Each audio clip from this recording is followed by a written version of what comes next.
gelecek yollarıma badam ektiğini can badam başları kaydanla bağlam diye öğreneceğim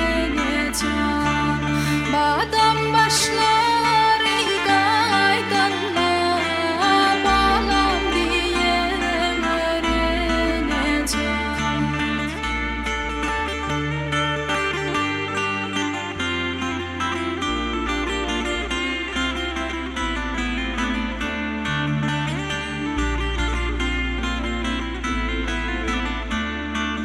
Menin gelecek yollarıma kavun ektiğini can kavun başları kaydanla kalım diye öğreneceğim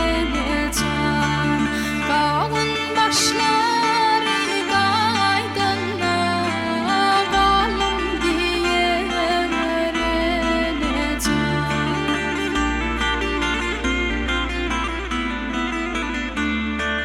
menin gelecek yollarıma yandan ektiğini can yanda başları yananla yandım diye öğreneceğim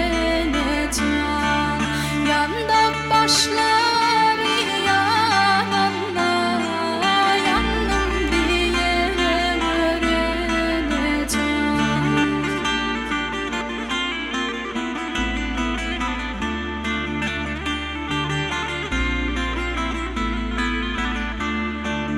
Menin gelecek yollarıma